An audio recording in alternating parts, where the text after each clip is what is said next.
Hey there, and welcome to the second week of the Highway to the Zemus Zone 6. My name is Sheep Launcher. I am here with Rowdy Roddy Sniper, with our tracker Zald and our restreamer Scratch Dragon. We are here for a race between two members of the Warlock group who are 1-0. JohnBirckhead on your left, BadKarma on your right. Both runners will have a Rosa hero to work with today. And Roddy, welcome to the restream. I think it's both runners are going to feel like it's going to be important to get off to a fast start. With this flag set and this Rosa hero, how do you think they would go about doing that? First of all, Sheep, thank you very much for the lovely introduction. With Rosa, I think they're going to be doing a little bit extra looting. They're going to be looking for the heroine robe, which gives her a nice little buff to all of her attacking stats. They've got that early offensive firepower. Obviously, it's going to depend on who she's teamed up with at the start here, but that heroine robe solves a lot of these early game problems that we've seen in the first week. Yeah, and this is an interesting set of objectives as well. Remember, 8 objectives for our runners to choose 6 from in order to get that crystal to defeat Zemus.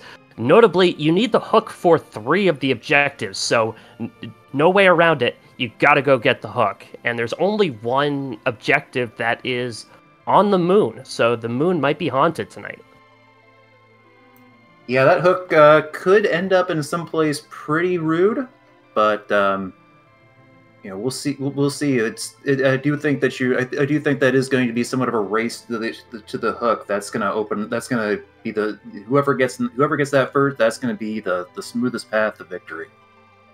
Yeah, both these runners impressive in the first week. A win in week 2 will put one of these runners at 2-0 and really set them up for the rest of the tournament.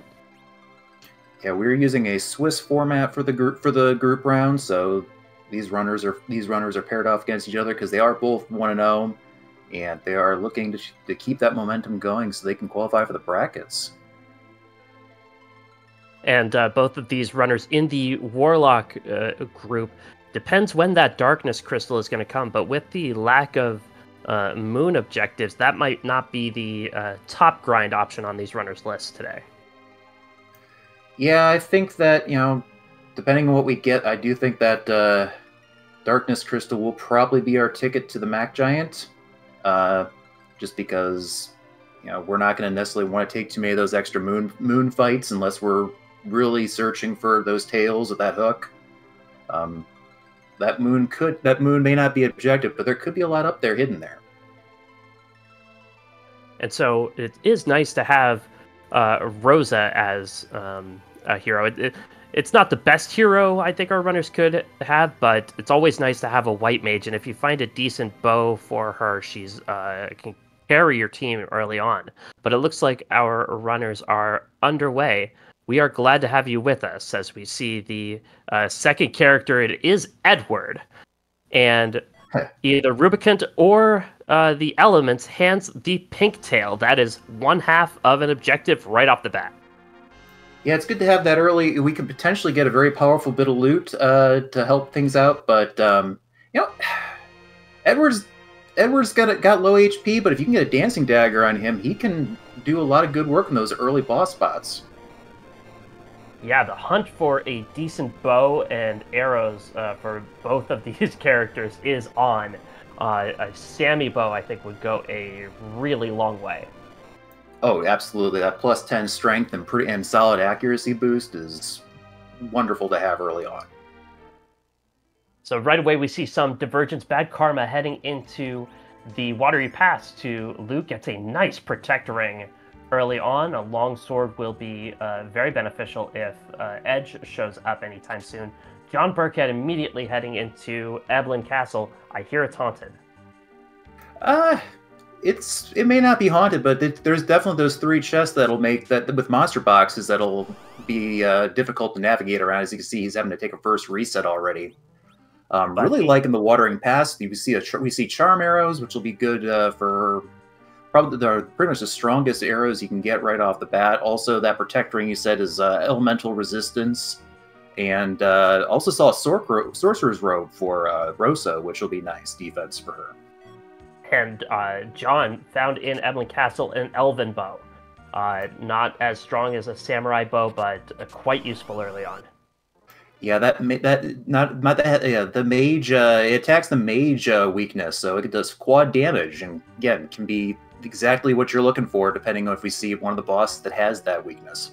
Yeah, and early Magus Sisters can be really tough to take care of. That'll do nicely, and I believe Bad Karma found mute arrows in the basement of Dampian Castle. Mute dagger, I think it was. I saw a mute dagger, but I also saw an Artemis bow on JohnBirckhead's side. That is what you're really looking for. That's boost the attacking and agility for Rosa. I think get some decent arrows, and John's got the answer. Very much so, and John's got to feel good about heading up to Mount Hobbs right away with any kind of bow at all. Or any kind of arrows at all, I should say. Heading up to Hobbs, getting that third character, and then getting rolling. And a samurai bow. I was just say also a samurai bow. That's going to be something so Edward can join in on the fun and actually get a few swings in. Yeah. Or shots, as it were. Bad Karma going to head up to Hobbs right away. See who is hanging out up there. John didn't want to leave that rune ring behind. I don't blame him. Yeah, no, rune rings give you resistance against the mage enemies, but be interested to see who this character is. I didn't see a lot of weapons other than maybe a couple long swords on Bad Karma's side. Yeah, there is a thunder claw if Yang shows up that Bad Karma got way back in the Watery Pass, but you're right. Other than that, not much to speak of, and these characters don't come with anything. The Neki flag is on. Well, we do have Cecil here on the top of Mount Hobbs being guarded by the Calcabrana dolls, so that's nice to see. A mute dagger, another mute dagger for JohnBirckhead. This is not going to be easy. For Bad Karma. He doesn't really have a way to do AoE damage except the Dark Command. Yeah, he's using those early Thor rages. We'll see if there's enough damage on those Cal dolls. Looks like there is. And Bad Karma does it. Gets a Dark Knight as well. So a trip to Mount Ordeals appears to be in the offing. Yeah, those early Thor rages, they're given to you with the root Kanatsu boss in mind, but you know they'll do in a pinch in these first two spots like the Antlion or Mount Hobbs. They can get the job done. JohnBirckhead doing some shopping, and that was a nice weapon shop in Troya. Lit arrows, picked up a stack of 20 of those, plus a dancing dagger. With John having 2 Artemis arrows now, or Artemis bows now, lit arrows, and the dancing dagger, he's in business. Yeah, no, that's not only are those the extra strength boost on those Artemis bows going to give these runners give John more attacks from his characters, but the agility boost is huge as well at this stage. Bad Karma heading into the Antlion Cave, going to loot it out. The Min Tier 3 flag is on, which is nice to see. You don't get your inventory cluttered up with as much junk as you might find in the Antlion Cave, and you can feel free to loot it out a little further. And also finding an Ogre Axe, which is a pretty solid weapon for Cecil once they get him promoted to the Paladin class. Also, it'll come into play if we do end up doing the grinding on Mac Giants, and we got a Gauntlet. Yeah, not a bad place to find this Gauntlet. Will infuse a little bit of XP into this party, but Bad Karma getting all of the cluster enemies out of the way early. Yeah, this is a pretty manageable spot to have the gauntlets. There's some places where you just reset and come up with another plan once you see it. But This is, the gauntlet takes time no matter where you're at, so hopefully there's something nice at the end of this antlion cave for him, but I'm pretty sure John will likely end up here. And John's first going to make the trip up Hobbs, Karate Gi, and Rune Ring on that Rosa. Pretty good kit for 7 minutes into the game. Yeah, that karate gi giving a little bit extra strength. Anytime you get those stat boosts, you love to see it, especially early on.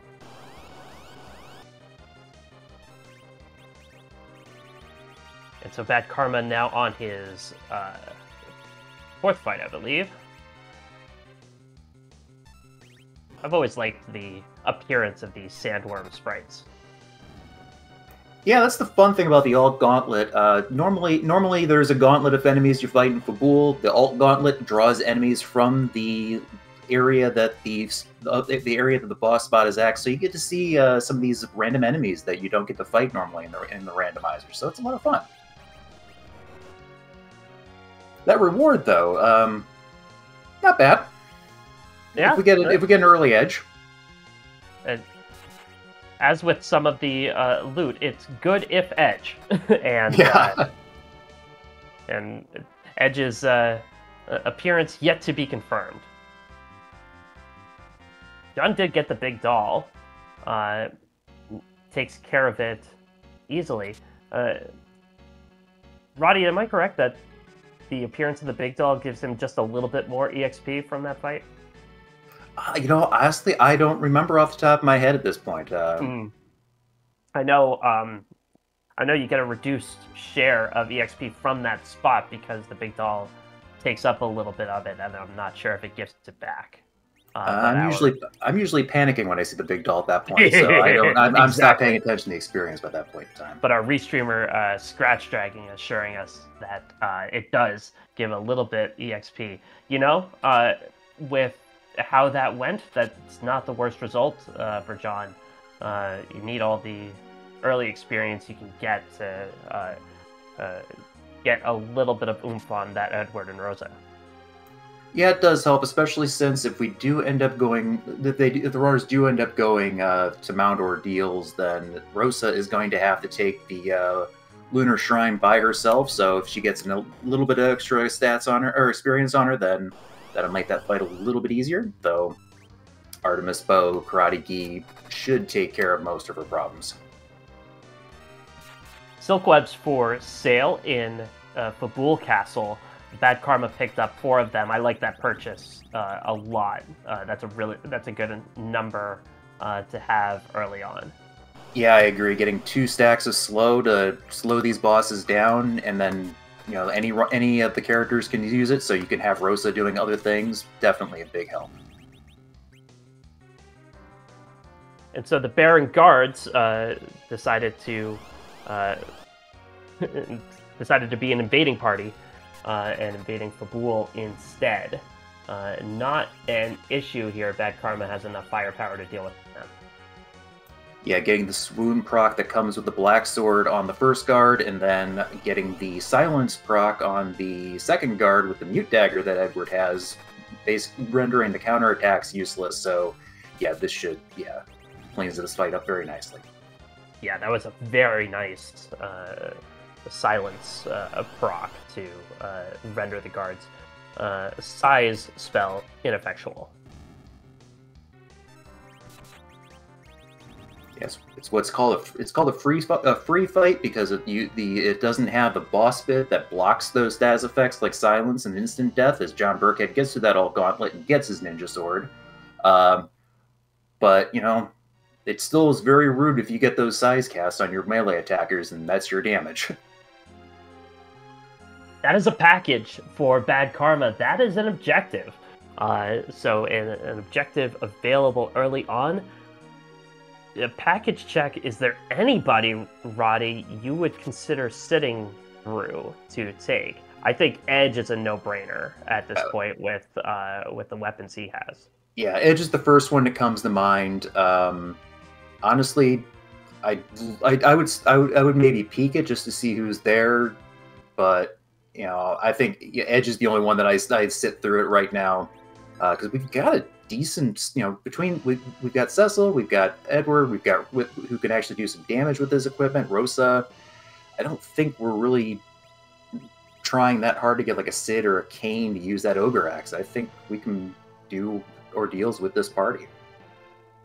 Yeah, if the runners want to go do the objective now, they do have to sit through the entire burning scene, and then if they ever enter the Oasis town, they will have to sit through the boss and go through that whole thing.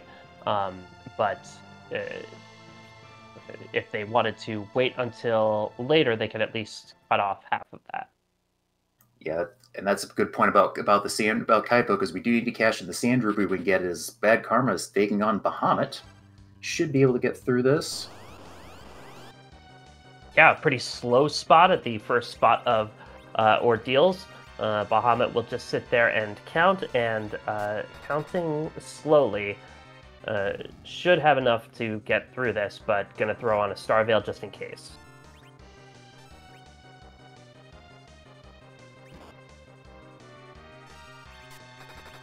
And yeah, that's a good hedge.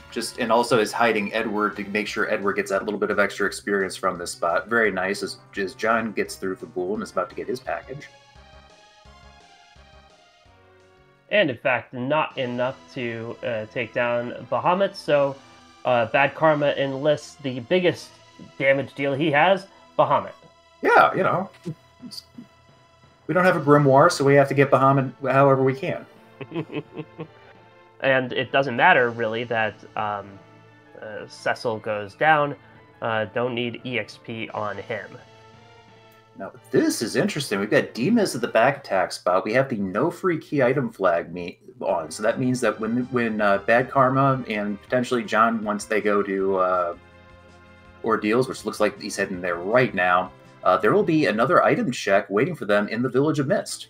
And the package check is also waiting for them in the Village of Mist, so everything pointing the runners there. Well, sometimes you just are faced with a missed opportunity.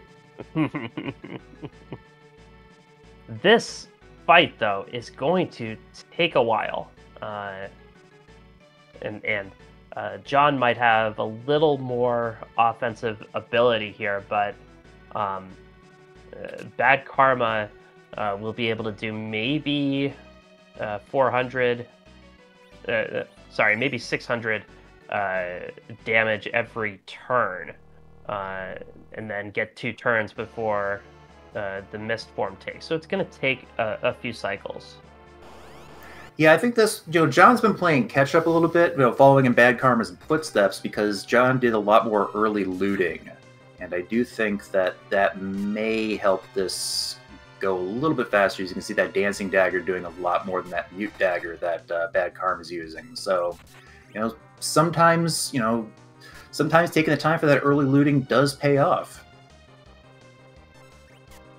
And Bad Karma able to use one of those silk webs that we mentioned to slow the Mist Dragon enough to kill it on the second cycle. Nice job. And JohnBirckhead dispatches of Bahamut with alacrity. Yeah, it does not have to use the Star Veil. Star Veils are usually available on the overworld, so not a huge loss, but it saves $3,000. Bad Karma going to take a safety save with Rosa going in by herself. Not a bad idea at all. Yeah, no, there still could be some very rude bosses waiting here, and Rosa's pretty well equipped, but you never know what this game has in store sometimes.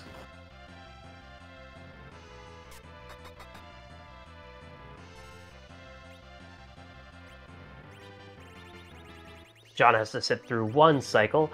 That's a Sand Ruby! Once again, objective. Do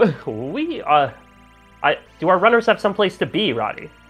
Well, this King Queen Evelyn will certainly speaks to that. That's going to be a nice, easy fight here. But yeah, no, that's 2 objectives. We got half of one with the pink tail. Yeah, they're at least going to be able to build a party very quickly once they do between that package and the Sand Ruby alone.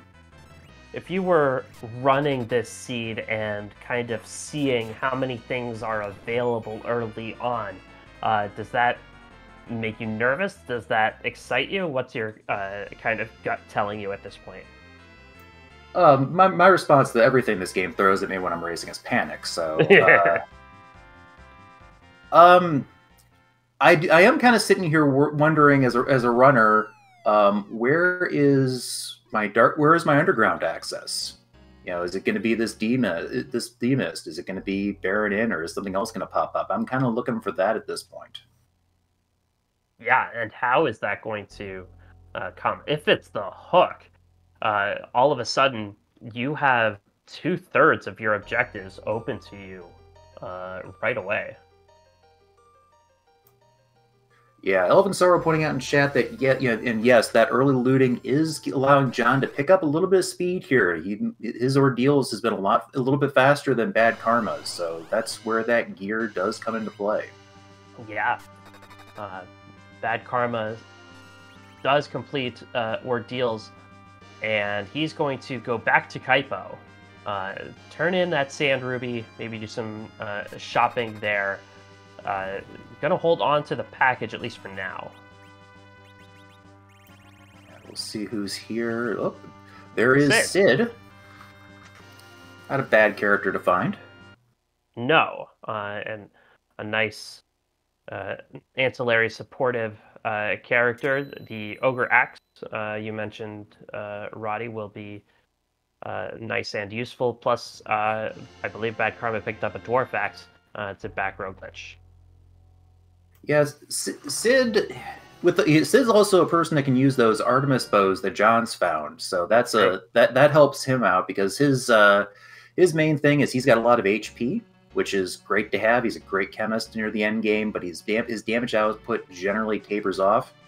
Having the Ogre Axe, having that Artemis bow, that makes him a little bit more off that. Helps his offense out quite a bit. Bad Karma picked up a stack of life potions in Kaipo and skillfully avoided the Kaipo lady. Nicely done there.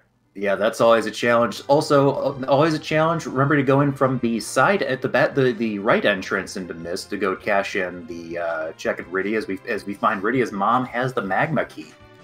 Going in that entrance avoids starting the package cutscene. Well, he's gonna do it, and there's Edge. And this is a party. This is a party you can do something with, and Luca is burning down the village mist. That's naughty of her. Well, the Calcabrina dolls are very bad influences. And as Zol is pointing out, yay, we can get underground now, and we can actually do it. And we don't have to wait to the underground to actually say the line. Yeah, that's true. Bad Karma now has 2 goals complete to pick up that Sid with the Sand Ruby. JohnBirckhead also doing the same. Yeah, right on Bad Karma's heel. Looks like he's gonna see those life potions and do the same thing. Yep, there we go. Selling to get some money and make some room.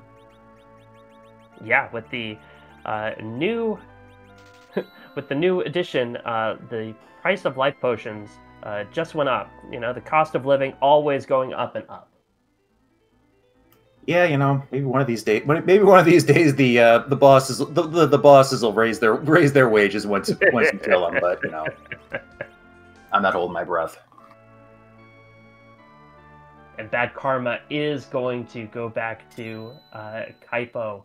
Has a couple of swords that would fit nicely in Ninja's hands. Yeah, the loot on this flag set isn't the best. It's a little bit hard, and plus the shops don't necessarily have the ninja swords or the higher end swords that you'd like to have for Edge. And he has a lot more gear dependent charm arrows in the Mist weapon shop. Nice pickup by John there. Octo Man. Karma's gonna fight an Octo Man. Yeah, you mentioned those lit arrows earlier. They're going to make very, very short work of this Octomam. And yeah, the spot is also going to make quick work of Well, yeah. not even waiting for it to slow down. And Bad Karma now has a ninja on his team. Yeah, we talked about the early offense. I think we're starting to shape up that we're going to be pretty good shape there. Yes.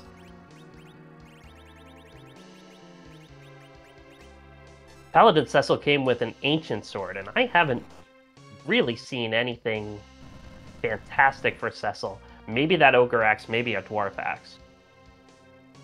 Although JohnBirckhead does have the arty bows, and Paladin Cecil will be able to make good work of that. Yeah, Artemis bows, sand rubies, or the samurai bow, excuse me. So I think that those are a nice. Those will be a nice use. One of those will fit nicely on Cecil for the time being. Though one of the changes to the most recent update, as you were mentioned, the increase in life potions. They also adjusted the tables in the Evelyn Castle to make it harder to get those really powerful holy swords that Cecil likes to have. So, kind of making it a little bit harder for him to get going. But it looks like an ogre axe on him for Bad Karma. And JohnBirckhead also wants that ninja. And now that both of our runners have the magma key in their hot little hands, will be interesting to see if they want to clear out the overworld or immediately dive underground. And Bad Karma at least wants to make a visit to the inn. Yeah, it makes sense. You can just check it off your list so you don't forget about it. Looks like we have an antlion having dinner with Kane. So another good spot for antlion. Really good. Much better than the natural habitat of the moon. Yeah, those counters at the moon can make that fight very awkward, but very quick work by Bad Karma here as JohnBirckhead cleans up Kaipo Inn. Ashura in the second spot could be a bit tricky because this spot hits pretty hard, but Bad Karma has a mute dagger and an edge, and so Ashura should not be long. Yeah, we've also seen some rune rings on both sides, so that should give some resistance to those attacks.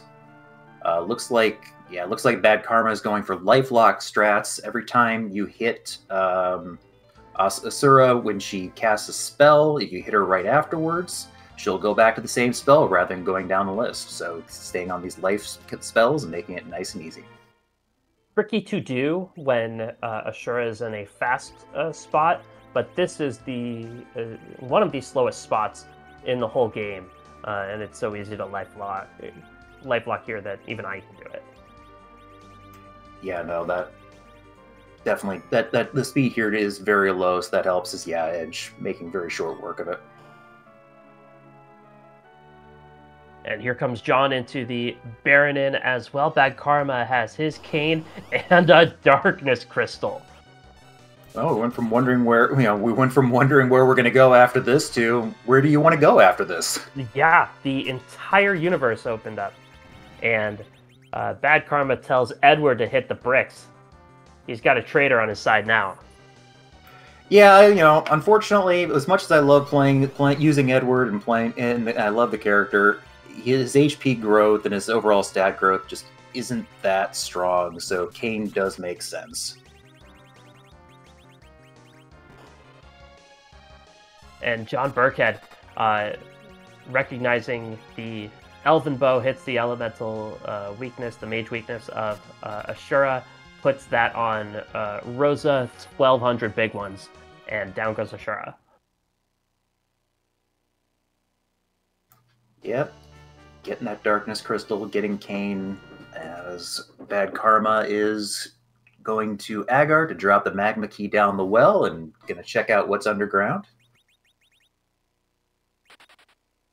And John making the same call, Kane instead of Edward. So, Roddy, when do you grind? with this kind of setup? That's a great question. We're at 5 key items right now. If you have 10 key items, you can get that double experience boost, which can be which makes that a lot faster. Looks like John's going to check out the moon first.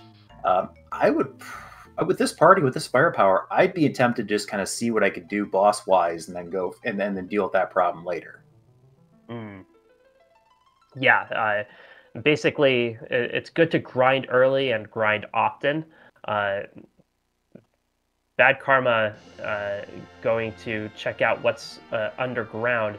First, going to use I believe, one siren he has to buff himself up a little bit, and that's a play I like. Now is a good time to just get everybody just a little bit more leveled up. So if there's a manageable boss in the land of summoned monsters, you don't have to come back. Yeah, I agree with you completely, Sheep. But this is definitely one of those. This is a good time to use it. This is likely going to be the final party. I don't see picking up a black mage at this point, which does sort of mitigate the need for levels, because Rosa gets Cure 4 relatively early and has pretty good HP growth, so she can get away with a lower 40s level as opposed to really needing a full grind. BadKarma was surprised by an egg, which is not a good thing to happen, especially if you're at a hotel buffet.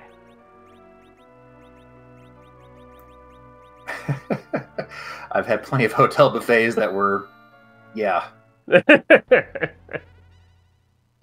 Either two's for sale up on the moon. Not the greatest moon shop, but John picking up a few of them while he's in the neighborhood. Yeah, not a bad pickup, because have we seen camping gear yet? We haven't seen tents or cabins yet, have we? I do not believe so. No. So that will let Rosa go ahead and keep the party healed up. If John decides to be a little bit cheeky and see what's on that Murasama, we get a Porum, and also no, BadKarma's egg was probably about as bad as some of those hotel buffets we talked about. Yeah, the thing with yellow dragons is if you don't take if you don't take the initiative, if you don't take advantage of them quickly, that fight can go sideways in a hurry. And BadKarma got a nice swoon from that assassin dagger to salvage it. Those egg fights. It was good for BadKarma to recover there, because that could have been disastrous. Yeah, absolutely. Definitely. I do believe he saved before that fight, but it did, at least getting some value out of that siren. So, excellent job of salvaging it. Nice Cure 3 pickup as well. Also, JohnBirckhead had a Porum pickup off that Lunar Dias and got the swapped her in for Sid. I do like this play. So that's 2 white mages. What do you like about the 2 white mage party with what John has working? With the T-Pro shop setting, we're not likely going to find Bacchus wines for sale in any of the shops unless they happen to be on the shop in Cole's Forge, which we have to complete the objective in order to unlock. So you want that extra. You like having that extra source of Berserk, extra source of Blink, extra source of healing. So not all of the pressure's on Rosa to do those jobs. So I do like that, because that'll help a melee party really get set up very quickly. Yeah, I think that's precisely right in that it's good to have 4 melee fighters, but without that extra source of Berserk and Bacchus wines, you're going to need people making them mad. And 1 to 4 doesn't make that ratio work. We've got discussion in the chat looking ahead to the grind. As mentioned, likely going to be grinding on the Mac Giants in the Giant of Babel. Good chance that Porum will be getting a slingshot. By basically being 5 levels below the average of the party, so that will get her get her experience where she needs to be for that cure, for the important spells like Cure 4. Some discussion about the equipment needed for those Mag Giants as well. Yeah, Thunderclaws, which attack the lightning weakness. They've been all over the place. I've seen at least 2. So Thunderclaws are available for that edge, and that's a nice full moon that Bad Karma picked up as well. Yeah. We want to welcome the Raiders from the Free Enterprise race. Please, no spoilers from that race, but you are watching a race between Bad Karma and JohnBirckhead in the Warlock group. Both runners 1 and 0, both looking to go the all-important 2 and 0. Take a look at that objective list.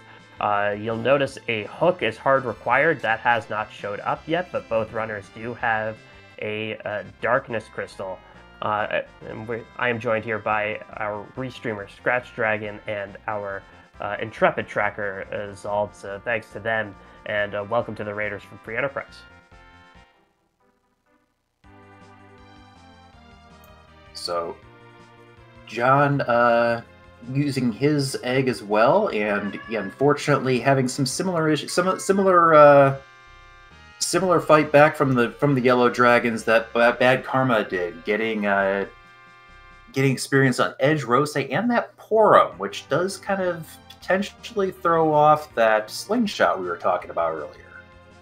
That is a water hag, because we've already seen the Alt Gauntlet sitting alongside Dark Elf in the Land of Summon Monsters, and Bad Karma looks like he's gonna at least give one of them a try. By the way, Bad Karma did check the Job Dwarf. I believe it was an airplane mechanic. Job Dwarf today. Unfortunately, I did miss what was on the Feymarch freebie check, so chat. It was a Stardust Rod. Oh, great for all the black for the black mage we have in our party. Exactly.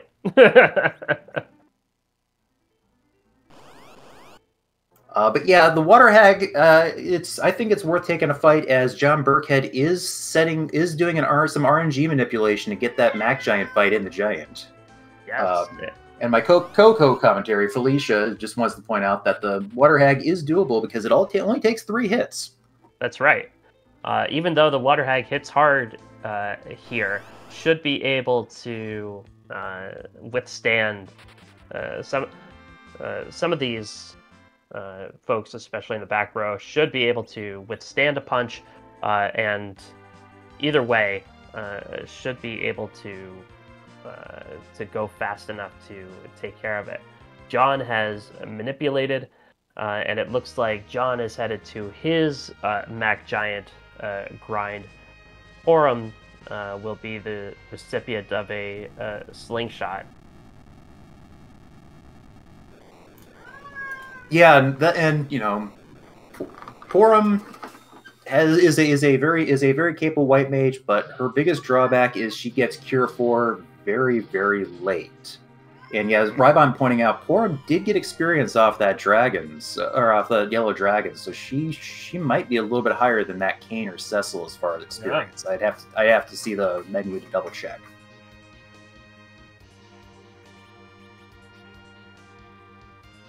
Water Hag taking down Rosa on Bad Karma's side.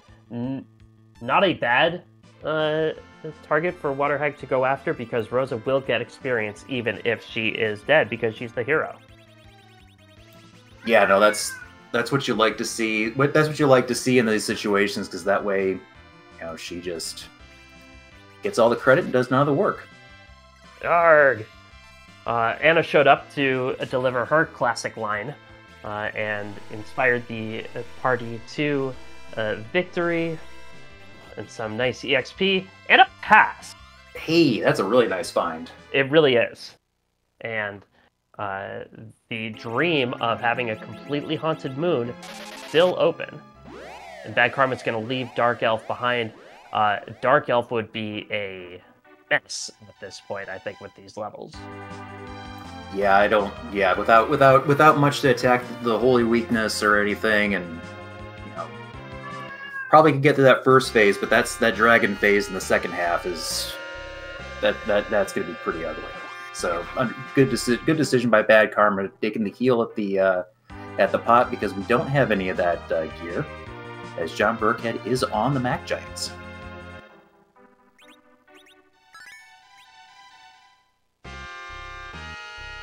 This giant Mac, all dressed in black, with silver armor, all on his back.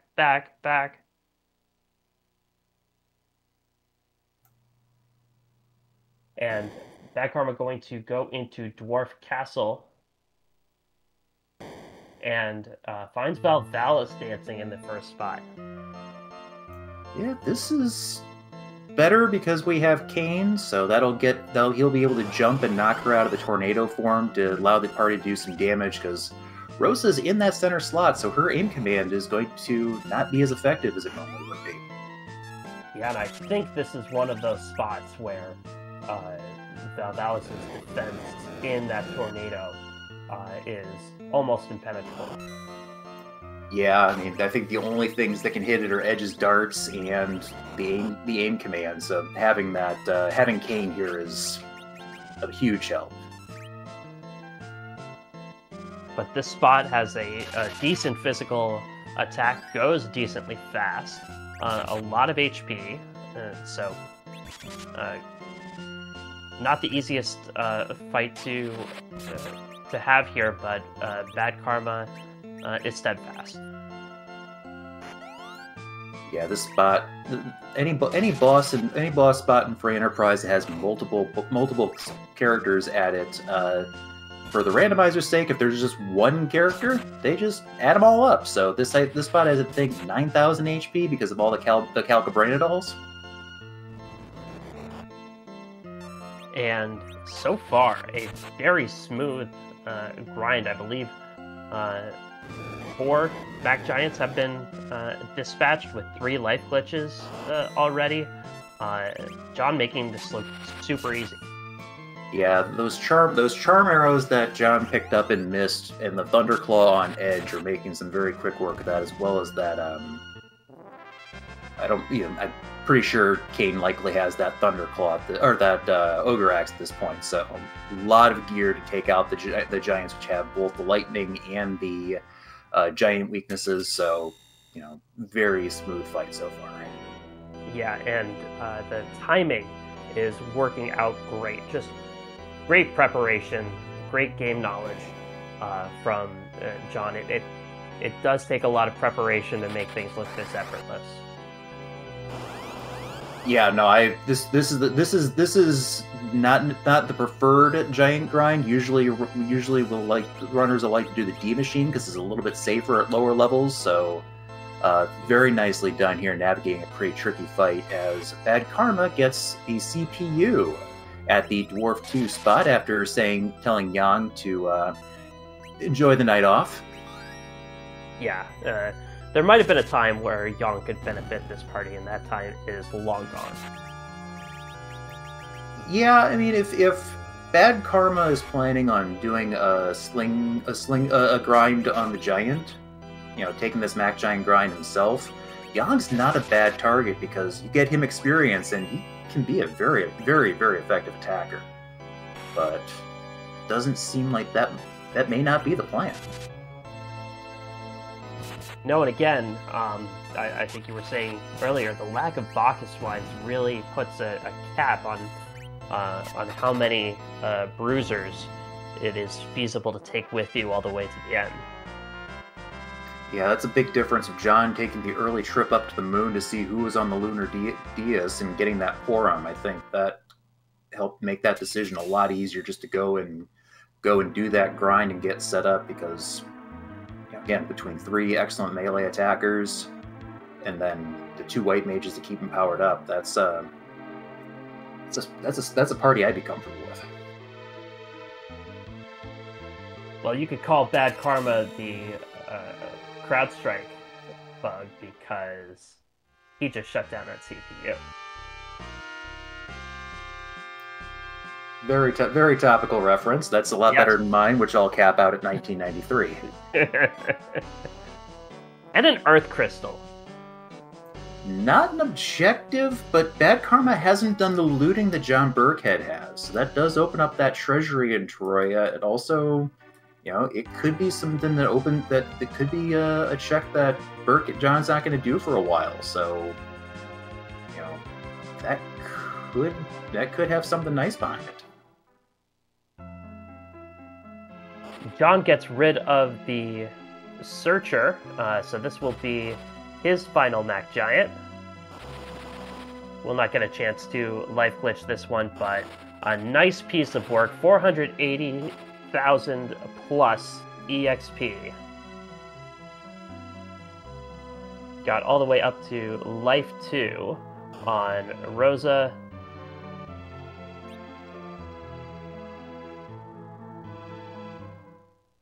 Yeah, I didn't see Cure 4 on Porum just yet. No. Also gets a nice cabin, which is nothing to sneeze at. Yeah, Rybon in chat pointing out level 52 Kane, level 52 Cecil, because those were the two characters that ended up getting slung because of the rudeness of the Yellow Dragon. So, definitely, you would have liked to have Porum there, because then she would have gotten Cure 4 and maybe even White.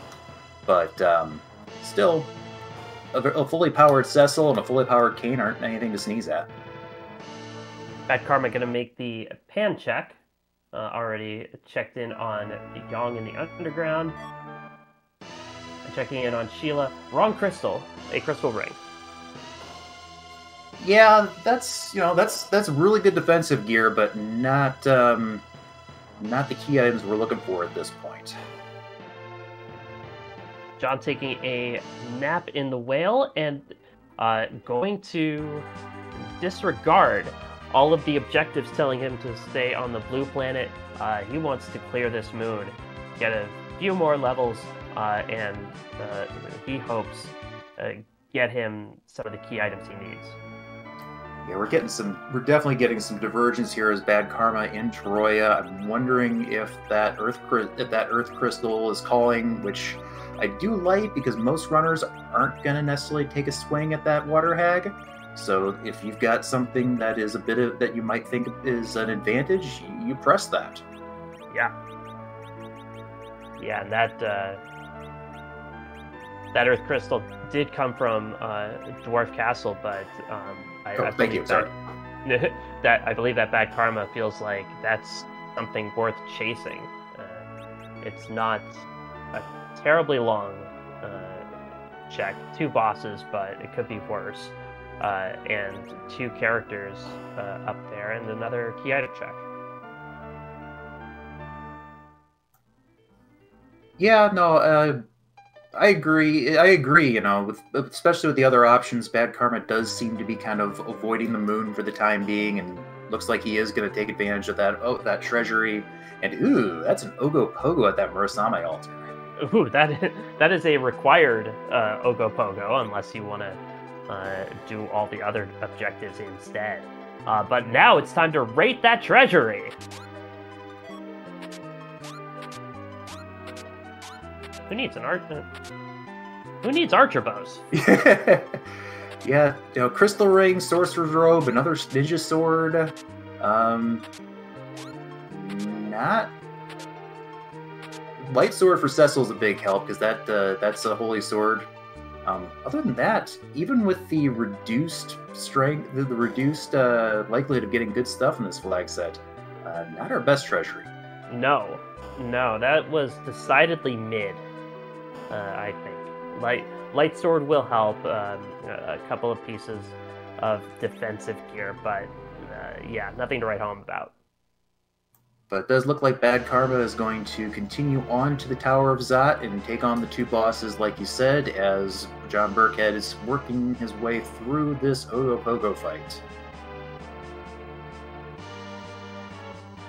Yeah, Ogopogo, never easy anywhere you find the Canadian Menace. And anywhere on the moon, you just have to strap in and make sure you're holding on tight. Champion never would do this with a party.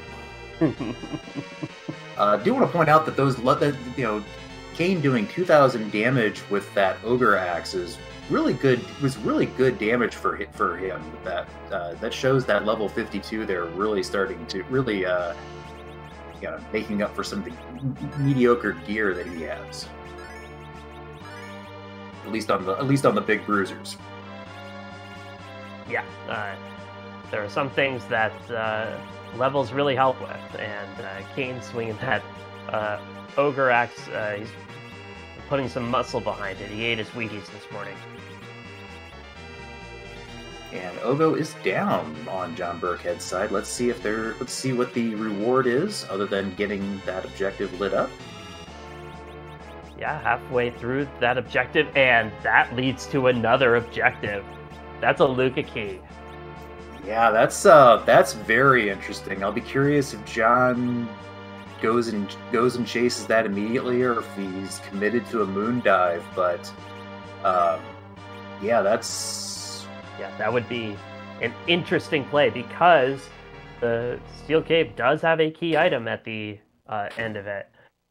I just have the feeling that he would be bailing if he had one more objective lit up at this stage. I'd say that's a good guess there. But it does look like he's committing to the moon grind as BadKarma gets Plague at the Zot 1 spot. Yeah, getting in some good whacks on Plague before the count even goes off. This shouldn't take too long. No, this party's in pretty good shape. Looks like he's looking to put the full moon on edge to take advantage of the flying weakness, so that'll go a long way in taking this out. Yeah, and berserking Cecil to make sure, at least on Cecil's side, that count doesn't resolve, but it shouldn't even get to double zeros with the way this party's going.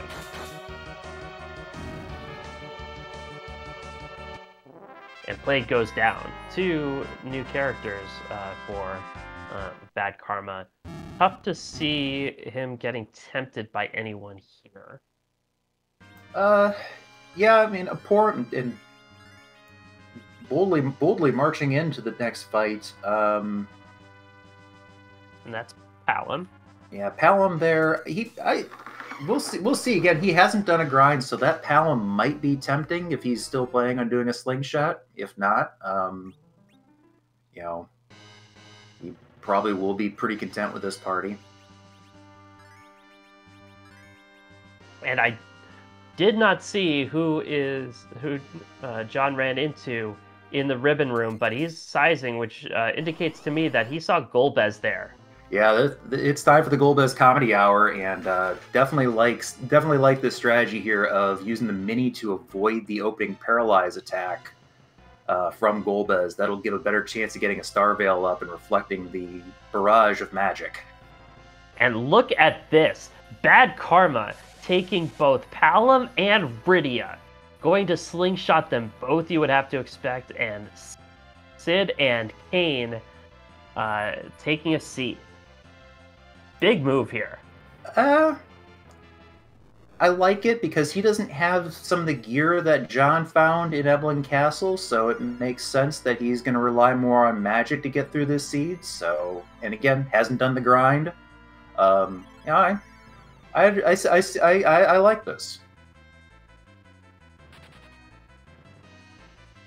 Shadow being especially selective in its eating, taking out both of the characters that were sized, so that Golbez has the advantage here. Yeah, we'll see. We'll see if he can get that Star Veil up in time. Does survive the virus on Kane, so both Edge and Kane going to be reflecting those spells back at Golbez. That'll help chew through that HP very quickly. And BadKarma is through that fight. Or, I'm sorry, BadKarma about to start the fight. Leviathan in the second spot in Zot. And the only downside, really, to taking the Black Mages is you have to get them through this kind of big fight here. Yeah, you may not be too heartbroken if they get knocked down, because again, you want to make sure that they don't get too much experience before the sling. But should be able to get through this with the party, putting the Thunderclaw on edge to help with that. And Kane over on JohnBirckhead's side, rocking a fire sword. Golbez has a fire weakness, so Kane's doing Boffo numbers here. Yeah, that's a heads up. That's a heads up play and a good use of the items you have, because anytime you can attack those weaknesses like that, you're getting that extra damage in, speeding things up. Those are things that in a close race that definitely can add up and make a difference. And Bad Karma is through, and it really seems a lot of divergence at this point. It really seems like both runners have had their foot on the gas pedal. No real setbacks, except for a little bit of an egg grind mishap for each runner. Do you think either runner has a reason to feel behind yet? I think that both have both are feeling pretty confident about what they found. John's got that extra objective, while Bad Karma got through that water hag fight the first time. John does have a Twin Harp now off of that Ribbon Room fight. Well, that's interesting for Bad Karma. That's a legend sword. That's half of the Forge objective. Yeah, the Forge will still need the adamant, but if Bad Karma can locate that adamant, he can cash that in at the Forge underground and get a very nice weapon for Rosa.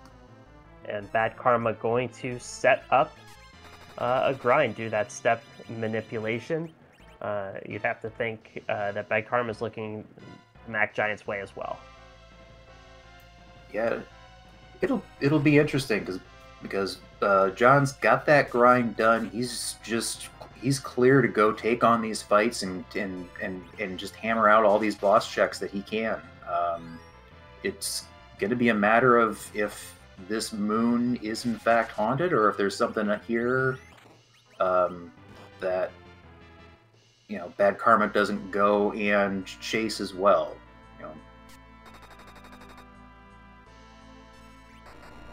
And I think we were talking about this since the beginning of this race. It's all going to depend on where that hook is, and who's going to find it first. Yeah, especially getting that pink tail to start off with. You've got that just waiting to be cashed in, and get that off the board as John gets through the Mylon Z fight using that fire sword yet again to do some really nice damage numbers. But just a crystal ring on the white sword altar. I don't think it's commented on enough how freaky of a fight the Float Eye is to start off the game. It's one of the first encounters you can get, and it's just a giant floating eyeball. Like, what kind of world is this? Yeah, no, some of these, you mentioned the sandworms earlier. They're pretty disturbing in their own right. And for a very early game, get 7-year-old Rydia just going, "Hi, I'm gonna hit you with the rod now." Yeah, like imps are one thing, but float eyes. The one that always stood out to me were the ravens outside of Mysidia. Those were a pretty terrifying sprite. Ooh. Yes. DKC here. Not the worst. Will hurt, but John will weather the storm. Yeah, this is where that grind is going to absolutely be payoff here, because able to take the 2 hits from the dark waves and just heal back up. Yeah, gonna get that Porum up and get full experience for everybody. So, very good to have that HP from the grind right there. And now the most painful part of this fight is listening to this self-righteous speech. Yeah, well, someday you'll see. Karma's still trying to find that grind fight. Yeah, the community has come up with a wonderful table to help you find these fights, but unfortunately, sometimes you just roll fights on a step that says try again, because it's going to take forever to get the fight. Yeah. So, and I think that Bad Karma is getting hit with that unfortunate luck here. And so just a Sammy bow for John, but I believe his Rosa picked up the white spell, so a little extra firepower against Zemus. Yeah, this this moon doesn't have is kind of a question mark right now. It'll depend on what's behind the Luca key or the Twin Harp, but unfortunately, Bad Karma looks like he finally has an encounter that will get him where he needs to go on the giant. So great to see that. And John checking the Vanilla Crystal Sword altar, and also has not yet checked Cave Bahamut.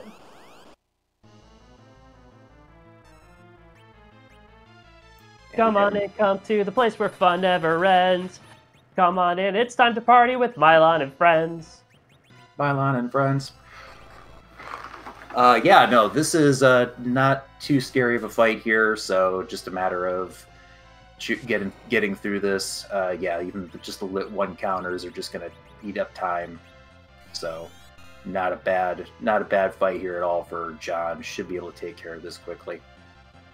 And the drain spells, when they are hitting, doing a piddling amount of damage, because this spot has a very low magic rating. Yeah, this is Rybot again pointing out, chat, that Fire Sword, MVP of the seed so far. Yeah. Useful against Golbez, useful against Mylon Z, useful against Mylon and friends. When all of these fire vulnerable enemies appear in a cluster, you know what you got to do. So, and Bad Karma has his fight set, has his encounter table set up, heading to the giant, going to do that Mac Giant grind. So, should be able to get those mages slung. As John should be getting through this Mylon and Friends fight pretty quickly. Yeah, it just takes a little bit of time because those lit 1 counters happen every single time he gets hit. But shortly, Mylon will complain how his back hurts, and the fight will be over. Mood, Mylon, mood. I definitely have had mornings where I wake up, oh, my body. But we digress. Doesn't have to sit through that. John getting the text skip. So nicely done there. Gets a spoon. Well, now it's time to hard pivot to that Edward. Yeah. No. Is the buy flag on in this tournament? No, it is not. If you want, you can go grab a character out of the Mysidia Hall of Wishes and make a swap if you need it, but we're not taking Edward. No. Again, we've already done our grind. We've already got our experience. We've already got our levels. And while that spoon is the most powerful weapon in the game, Edward can't equip it with these flags. It's going to be better used as a dart, unfortunately, this seed. And so John leaving Cave Bahamut behind. I'm going to just leave that check on the table. It's another little walk. And most likely going to go see what that Luca key has in store. Yeah, that makes sense. It is an objective, so that you're going to want to prioritize that over the Twin Harp more often than not, because you get an objective off the board even if it's a bust. So it's worth doing that first. We'll have to make the walk out of Seal Cave. Does not have any warp casters. Yeah, that's one of the reasons why this check is often faded by runners throughout the seed in a seed, because it is such a long walk to that check, and if you don't have that warp set up, you got to make it back. And travel time is time that is really not that value added. Yeah, and while Bad Karma doing his grind and John Birckhead making the walk into the Luca Cave, I do want to thank our restreamer, Scratch Dragon, our tracker, Zald, and thank you, Rowdy Sniper, for joining me tonight to see this race between John Birckhead and Bad Karma, both 1-0 in the Warlock group. Give all of those folks a follow. I think you'll be well rewarded for any time you spend with them. Well, and of course, thank you, Sheep Launcher, also doing a wonderful job here, guiding me through my very first time on commentary. So, big thank you for helping me out and kind of help me get my bearings as I do this. Hey, it sounds like you've been behind the mic for years and years. So happy to have you aboard. And hey, if this sounds fun to you, watching in the stream or checking us out on YouTube, join the Discord. That's where you can also follow the entire tournament. Make sure you're not missing any races. Join our Discord. All that information, ff4fe.com. And while we pause for station identification, John Birckhead did get a Baron key from the sealed cave and is now working through these dark imps. Not the worst spot for them. They can be a little scary because they do 3 melee attacks in rapid succession, but this spot really doesn't hit that hard, so should be able to get through this. Yeah, the next to last of the so-called free fights. We haven't seen the Kaipo guards yet either. But yeah, John would have to chase the Twin Harp if it weren't for this Baron Key. The Baron Key is certainly a lot more appealing, more checks, less time. Yeah, taking advantage of that lack of boss bit yet again. We see the size spell on those dark imps. That's going to increase the melee damage on them quite a bit. So that'll speed this up very nicely. And now they're tiny little dark imps. Look how cute they are. Aren't they so cute? Yeah. You know, so I think turn them into tiny mages. Yeah, I was going to say they look like mini mad ogres. I guess when they're that small, you can't really tell. But the 3 tiny dark imps are down and light up the objective for John Birckhead, and now it's time for the long walk out of here. Yeah, it's kind of a cruel joke when you have objectives to go that you complete the objective and yet you can't leave the sealed cave for another couple minutes while you do this whole walk. Yeah, they've got the game making sure that you get that wonderful cutscene that makes you just want to punch Kane right in that smug little face. And Bad Karma's grind looking pretty good as well. The original fight was a back attack, but taking care of that. It looks like with these, it really is remarkable how smoothly the grind fights have gone for both of these runners. Really a testament to their quality. Yeah, no, like I said, this Max Giant fight can be very tricky and go sideways very quickly. So excellent job by both runners, just keeping it manageable and making sure that, getting that value and not having to redo it. Especially with Bad Karma, just not getting great luck on that encounter table. So, yeah, would be very glad he doesn't have to reset that up. John Birckhead going to go into the land of summoned monsters. Interesting call here. No, we know that we know 2 of the 3 key items that are down here, at least 2 of the 3 checks. The pass is available by defeating Water Hag in the King's Spot. The free chest contains a Stardust Rod. But there's a Dark Elf down here that John can kind of blitz through. Yeah, getting that pass is gonna help out a lot. I was just thinking about the fact that Bad Karma does have that pass. So if John does go ahead and finish those fight and get that, that's gonna take away a little bit of a time save that Bad Karma had over John. And John wants to rumble down here, take on the Water Hag first. Our encore performance for Anna. Yeah, taking advantage of the fact that everybody else in the party has been weakened by the damage tiles throughout the Feymarch cave, and Cecil will be able to block using his auto cover ability. So making sure that everybody stays upright. Good time to take this fight.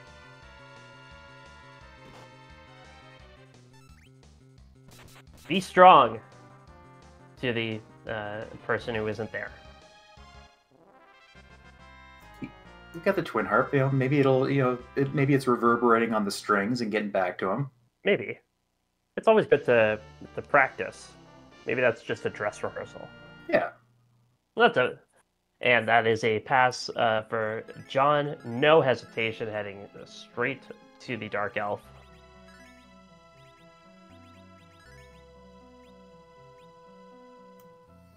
Yeah, at this point in time, I can understand not taking the safety save. John's going to be feeling pretty confident going into this fight.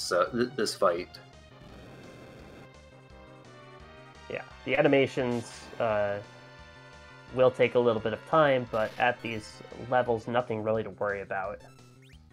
Especially since the magic attack here, not great. Do you like using the silk web to help at this spot, because the Asura spot is very fast, so being able to slow that down, get more hits in before all those animations is a big help. And Bad Karma finished his grind, got 576,000.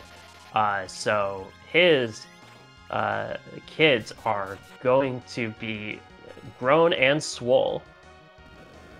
Yeah, waiting to see where they top out here. We see weak, we see medium. There's Nuke on Palom, and now 50 levels on Rydia. That's Nuke on her too. So those are those kids are fully operational. Yeah, and Bad Karma's party now officially loaded for Bear. He's ready to go wreck shop wherever he wants to go, and that's the question. What's he gonna do? Yeah, it's gonna I would guess the Murasame altar is probably calling because that is an objective, which will be a very good play, because the sealed cave, or the Luca key is there for the sealed cave. Not going to the moon, deeper in the moon, could be a big time save. And Bad Karma is going to head to the moon. I think Murasame Altar, as you said, is the play. Yeah, and as Possum Morpheus pointing out in chat, having two casters doing Nuke is going to speed up some of these fights, because Nuke hits very, very hard. That's an adamant for JohnBirckhead. That is half of the Forge objective. The other half is behind the Earth Crystal, which was found in Dwarf Castle. So not the most efficient path to take. Yeah, it's gonna depend. It's gonna depend a lot. These runners do have other options. We'll see what route they go, because all of these checks, all the checks they're looking at, the Twin Harp, the Baron Key, and the Dwarf Castle check, are slower checks. So it's kind of a question of where do you go to see that Earth Crystal, and then do you chase that if you do go to Dwarf Castle? But as pointed out in chat, I don't think Bad Karma is going to go back to that Feymarch, so may not get that adamant. No, that was a pretty intentional fade. I'll just mention here, just because I have a reputation to uphold, neither of our runners have checked Keyless Tower.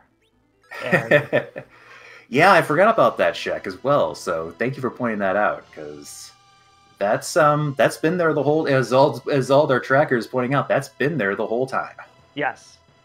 Ever since the Magma Key, which was from Rydia's mom, from Demas at Ordeals. So, you know, it's just, I'm not saying, I'm just saying. Oh, this is Bad Karma gonna dive the moon rather than do top down with that Murasame altar being the objective. So definitely looking, that does appear to be looking for the key items here on the moon. Yeah, and looking to do a full clear, it looks like. Not going to stop until he's done. He's got 2 kids with nuke, and he needs a direction to point them. Yeah, again, you know, might be doing this check thinking that because there's only one objective on the moon, that it's less likely that John did it. So might be trying for that divergence. Again, it depends if that's, you know, John's checking out this twin harp now. That twin harp could have something that will make this good for Bad Karma as well. Interesting play here from John. We love the twin harp check because we get to hear some great music. But Baron Castle's sitting right there. That's 2 checks, and he only needs 1 key item. But this is a long check that might not be remunerative, might not be profitable. Yeah, no, you know, that 1 key item is the hook. You know, the Legend Sword we know isn't going to be here, but John doesn't obviously. We'll see, but we're going to be quiet because we have something very, very important coming up. We have Dark Elf casting 3 spells, annoyingly. It's very important. Actually, you know, potentially 4 if we get weak. Oh, wait. It's your first time commentating. So that means you have to talk the entire time. That's the rule that got put in. No. They'll yell at me. The people in the chat, they'll yell at me, and I really don't want that. Yeah, that's how we know. That's how we know that you're listening.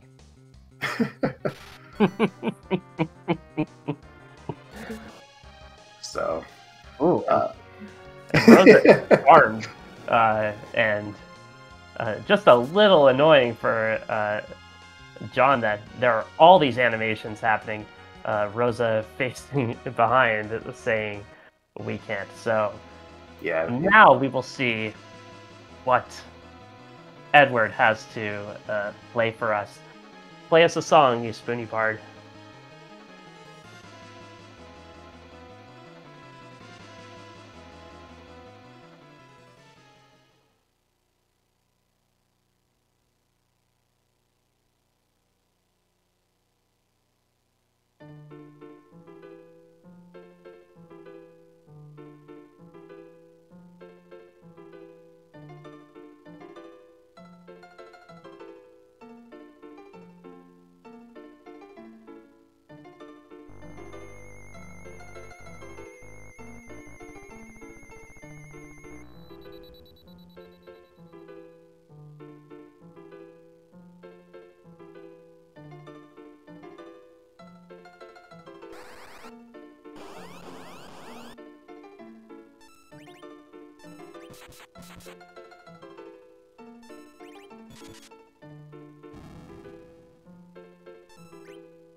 And a very nice rendition. I believe that was from Ocarina of Time. Is that correct? Yeah, that was the Song of Storms. And we get a pan off that Baigan fight. And again, go fetch. That is 2 checks. And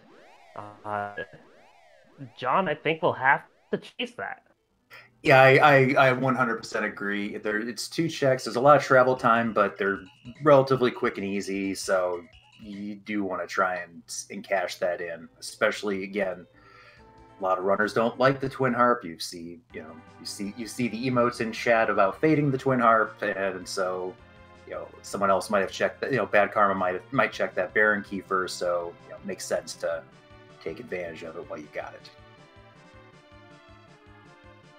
Yeah, so with Bad Karma clearing the moon, John, I think, has the advantage that he's already cleared this moon. Now, Bad Karma could full clear the moon, find something at cave value, but it does seem like John is forging ahead and seems more likely to find a hook first. I would agree with that. Again, depends if Bad Karma does end up checking the Cave Bahamut and finding like the hook in particular would be a huge help for Bad Karma to find first, because I don't think he's going to find that adamant. So I agree that John is in a strong position right now. There's still some paths for Bad Karma to get ahead, but yeah. Yeah, the hook is hard required. You have to find the hook somewhere because 3 of the objectives require it, and you have to complete at least 1 of those, if not all 3. Go Ninja, sure, go Ninja, sure, go. John picking up some of Young's laundry from him. But we'll check Sheila, see what she's got. Yeah, Yang apparently grew out of his Naruto phase.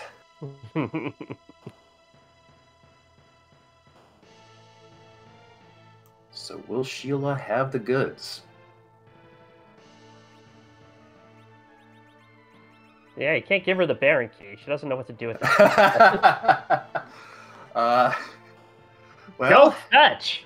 Tower has stopped waving and is basically grabbing the runners by the lapel at this point, saying, "Please come here." Yeah, John. Again, this chain keeps yanking him along. Will the chain bring John together with the hook?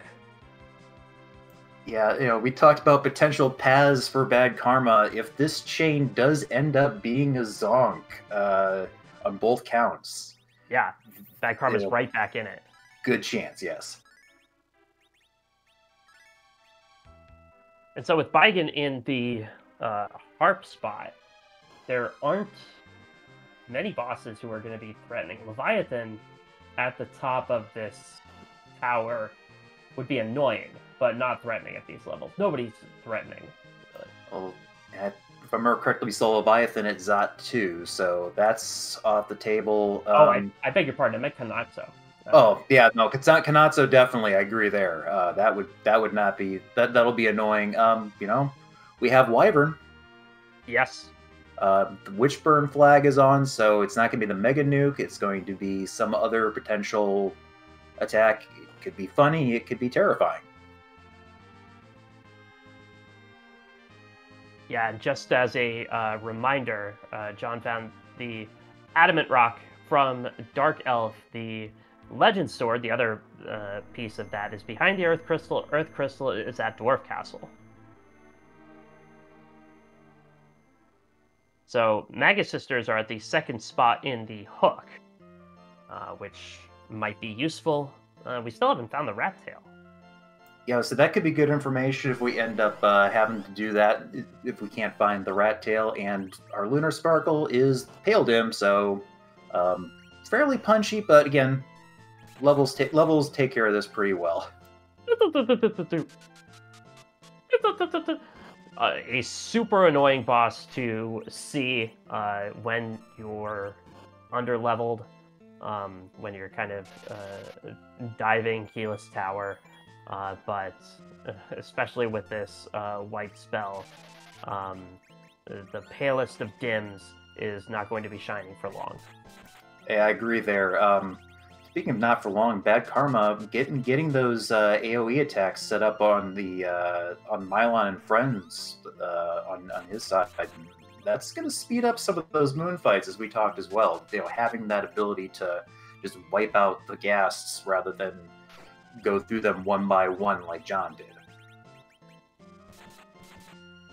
Yeah, nice Quake takes care of those. Paled him down on John's side. Was Keyless Tower the play all along? It was not. Ooh. That's a nice to have with that edge, but that's not what you want to see an hour and 21 minutes into the seed. Especially if you stake your reputation on Keyless Tower always being the play. Yeah. Well, that's a good thing that doesn't apply to anybody here. And John is going to see what's behind this locked door before he goes. Yeah, with the tower, with having the tower key to check as well, it's it takes it does help a little bit. It had this bit of true keyless tower play, and hey, there he is. Say his name, and he appears. Yes, and there he disappears. Yeah, great spot for him. Didn't even have time to see what the witch burn is. High Vern, by Vern. Thanks to the Shin. Bad Karma Gang, the Spoon, still needs to clear out that Murasame altar at the top, so we'll see him likely see him do that, since that is the objective. And then the question will be if he does Cave Bahamut after this. Yes. Yes, there is always value in Cave Bahamut as the old saw. John did not pay attention to that conventional bit of folk wisdom. Will Bad Karma, and will it pay off? The conventional wisdom also says that Sheila has the goods and Keyless Tower has value, so this seed's been making a liar out of that. It has been a super interesting seed. We saw a lot of convergence early on across the overworld with that semi-early darkness crystal. We saw some different party compositions, and since obtaining that darkness crystal from Baron Inn, both runners have taken very different paths to where they are. Well, guess there is some value. Guess there is some value here, because that was the rat tail on the super cannon check. And so now John has to go to Barry Castle. Yeah, so that means that he doesn't. But that also means that he doesn't have to do the hook route, which avoids two bosses. It's just two quick turn-ins once that hook is located. And yes. Unless I'm completely blanking here, I think that's going to be one of these two checks here in Baron. So it's going to be in Baron, or it's going to be Cave Bahamut. Ah, yes, thank you. Yeah. And that's it. So, big part of the game here. And Bad Karma putting sushi in the microwave. Not the smoothest fight in the world, but Bad Karma showing resilience here. Yeah, the nuke is the fastest way to do the damage here, but those blaze counters are pretty nasty.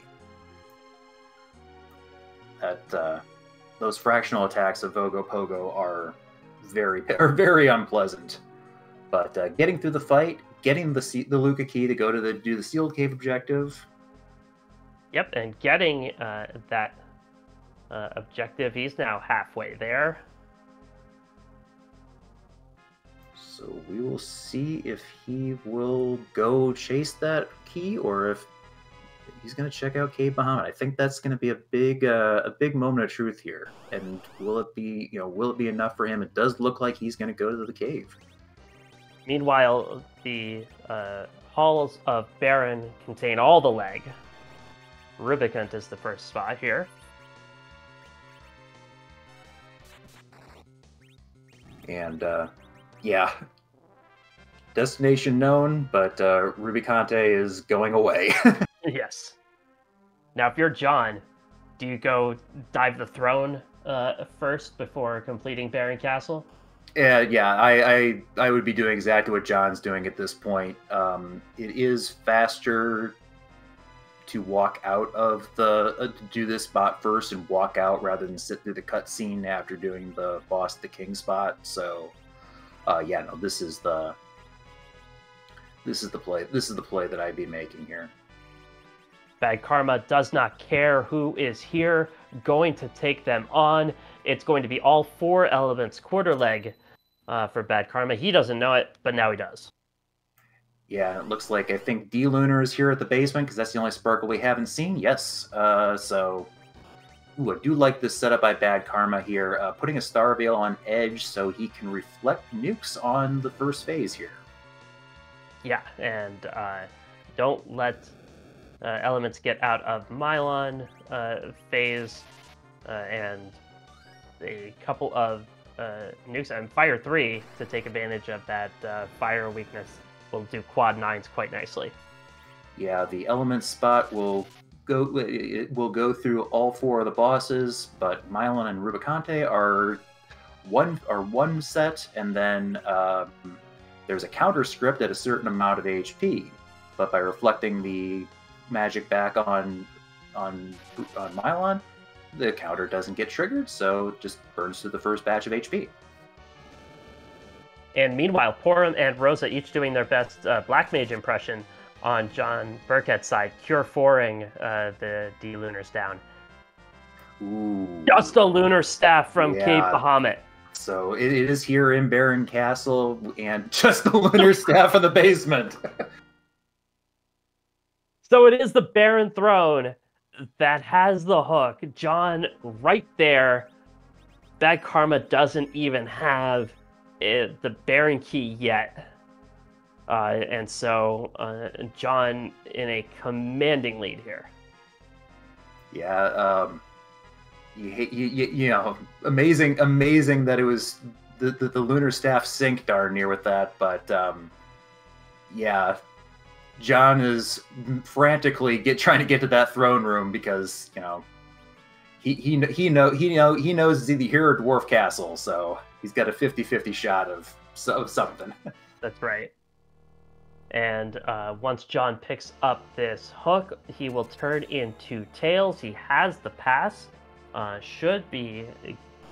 the levels, should be getting to Zemus in about 5 minutes or so.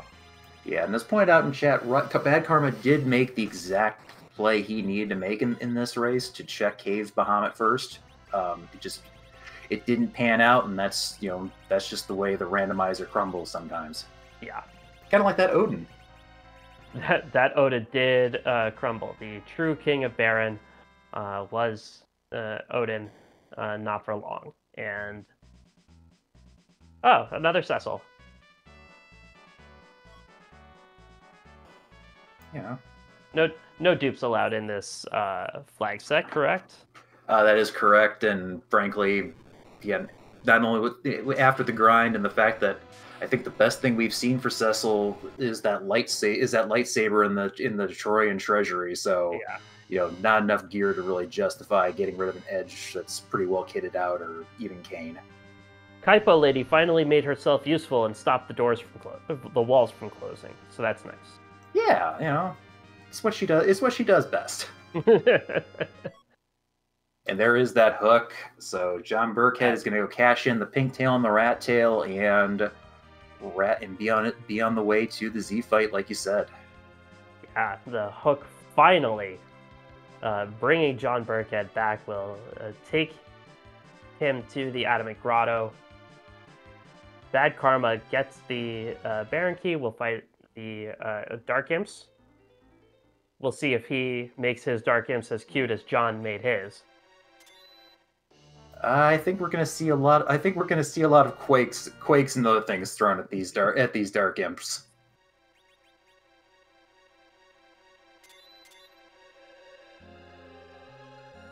Six objectives complete. John has his crystal, and will get something else nice for the effort.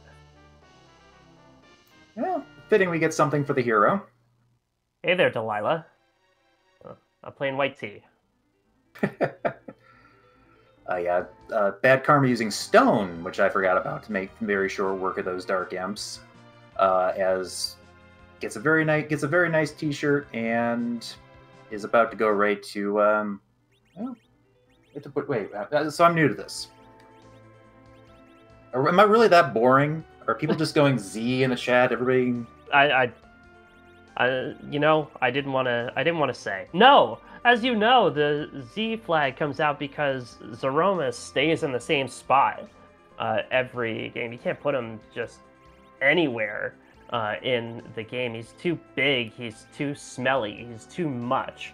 So he's always going to be at the end of the game, and you always have to get the crystal in order to fight him. But each seed, he gets a makeover. And for your debut, Roddy, while JohnBirckhead uses the pass in order to have a good time, would you like to ask the question? I've been wanting to ask this question since I first started playing this game about 4 years ago. If tin whistles are made out of tin, what do they make foghorns out of? That's a good one. No, the question we need to ask is, whose butt are we going to kick tonight? Woo! Is it cute? Does it have a hat? Does it even have a butt? Yeah, well, we have to create one to kick it. Is it scary? There are some really scary Z sprites. Will it be a reference that flies over the heads of commentary, and we'll have to beg chat to help us out? Yeah, how many Z sprites are there now? I think over 700. A ton. Yeah, there are hundreds of sprites made by members of our community. You know, wonderful contribution by all of them. Yes. It's always a lot of fun to see what's here. As JohnBirckhead throwing the crystal, we're going to get that transformation to see what is in store for us. BadKarma storming Baron, so a few minutes behind. If something were to happen on this Z fight, BadKarma still has a chance here, but John in control. Yeah, unfortunately, BadKarma doesn't have that rat tail, so you know we know the Magus sisters are in the second spot of that hook route. So you know, not exactly a quick fight. That is scary to me, and also something that flies over my head. So those are answers to two of the questions. Yeah, this is a very well done sprite, but I had the references lost on me as well. It's Joe Minimus.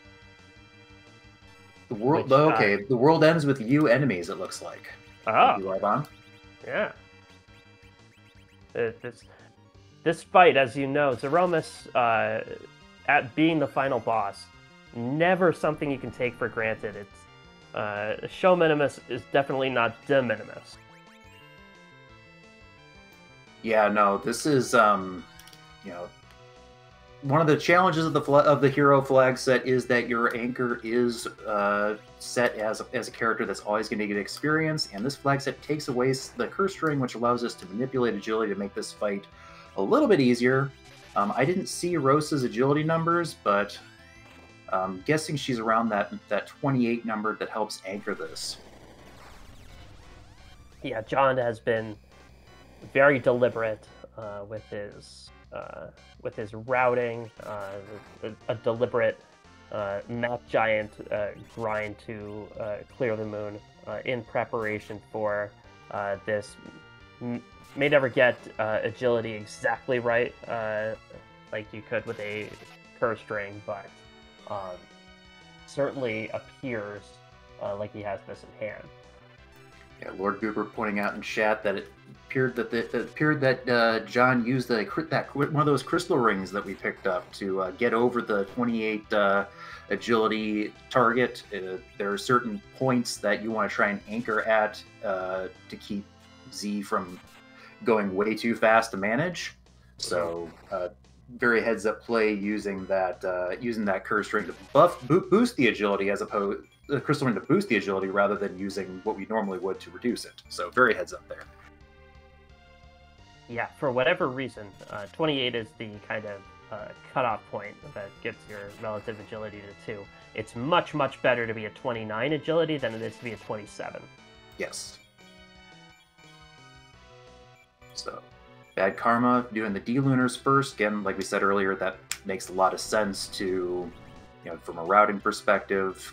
probably going to get that hook close to about the time John finishes it up, because has the Z fight under control very nicely.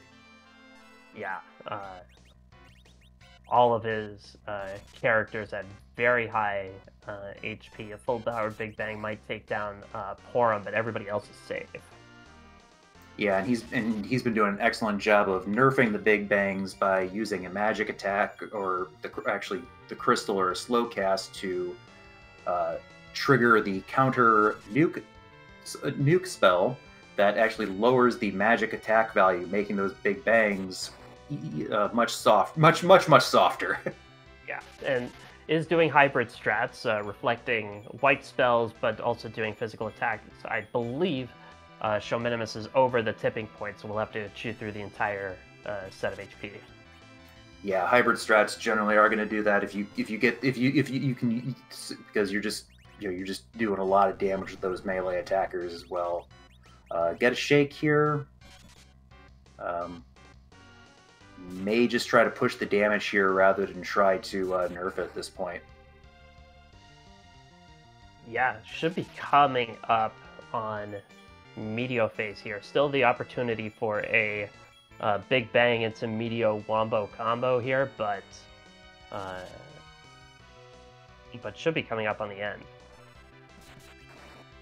As Odin goes down on Bad Karma's side, gonna get that hook and be in go mode. Yes, and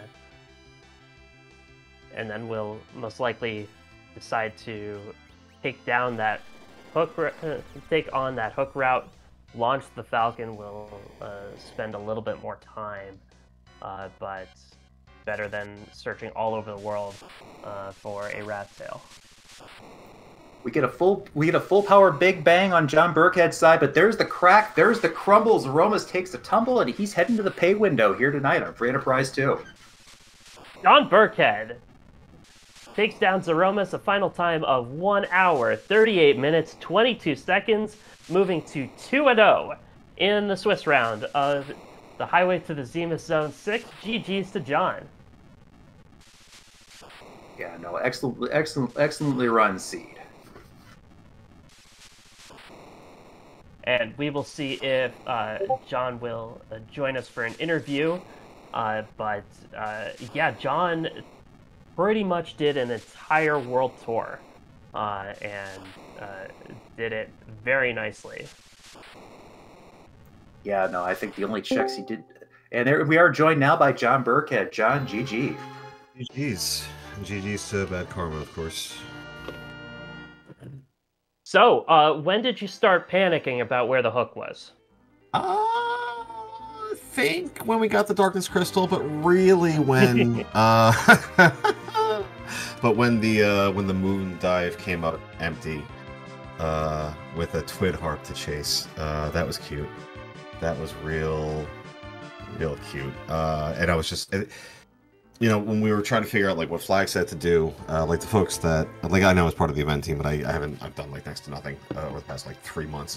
It's been horrible, and the people that have been carrying this tournament did an amazing job, not only running it now, but coming up with the flag set. And you know, Grant, Elvin, and I, we have our Sumomo thing, and the number one criticism of the Sumomo flags is that the hook is hard required, and so you're going all over looking for one item. And it's a valid criticism. I love the flag set; it's super fun. But you know, when you're just looking for the hook, and it could be anywhere, it's a little stressful. And when it wasn't in any of the moon checks that I did, it felt bad. It was rough. So there's definitely a lot of panic. Now oh, sorry, Chief. Go ahead. No, go ahead, Roddy. When you did your Mac Giant grind, you did end up slingshotting Cecil and Kane after the Yellow Dragon fought back on you. That was actually what I was going for, right? So like, double white is not going to get me through Z, especially when Rose is the hero. That's never going to happen. And I don't know what kind of gear we're going to get, but if we get a whole bunch of multipliers and a whole bunch of HP, we have enough equipment that with a couple of Berserkers, we can go ahead and go. So those were my targets. I couldn't sling Edge, even though he's going to be my heavy hitter. And they were doing work, you know. You put because they don't need a lot of XP for 1,000,000 levels. And if you're looking ahead to Z and you're looking ahead to Zerkers, Rose is going to be getting HP no matter what, and especially if you end up doing a whole bunch of checks, like, you know, almost the entire game. So, you know, it was at the point where I had a couple of Berserkers, and I have 3 different people that can go ahead and do decent damage. Let's just get, you know, we don't have to do that many. So let's just go ahead and do it. So that is who I wanted to sling. You know, people, a very common complaint about the flags that everything's Mag Giant heavy, and it's a valid complaint. But here's one of those situations where it's like, well, you don't have to look for a sling to nuke. Like, here's a situation where what presented itself was melee characters and 2 Berserkers that can do some work, so sling them, you know? Well, you started out with a Rosa hero, of course, and that early Eblin Castle dive paid dividends right away with a couple of Artie bows for your Rosa and Edward. What did you think about your start to this seed? I mean, you know, you're looking to leverage power, right? You find your leverage power and then you lean into it. Not every character has to have a lot of power. And agility in the early game is huge power. So it's not even the attack power, the DPS, it's the plus 10 agility on your hero in the early game when the early spots are so slow. You know, you're going to get a lot of turns. And then the second one was just ridiculous. It was absurd. You know, I've had seeds where the location of the monster boxes in Evelyn have been a little rude, so I've kind of bailed after getting some stuff and then gone to DMC basement and hopefully find a couple of pickup things so that I'm not spending forever in there. With the layout of where the monster boxes were, one in each, third of the tower, I ended up looting out the whole thing. I got the second one at the very end. I was like, are you kidding? Are you? I was like, let's go find some arrows, please and thank you. So it was huge. It was absolutely enormous. And the other thing I wanted to mention, it seemed you made very quick work of the moon, especially considering some of the bosses that were up there. It seemed like the fire sword on Kane was your MVP. Yeah, I was like, all right, we'll take this off and put on the ogre axe. Oh, let's wait to fire. Well, okay, nah. Put the fire on. Yeah. It was a little silly. And the Artie bow being on for the Ogo fight at the beginning was a mistake.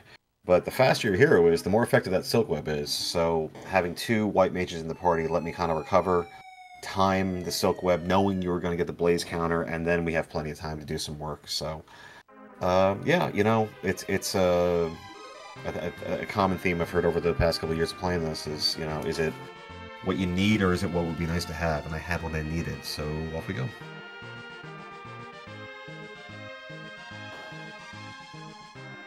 Well, you're 2-0 in the tournament so far. How do you feel about your play overall?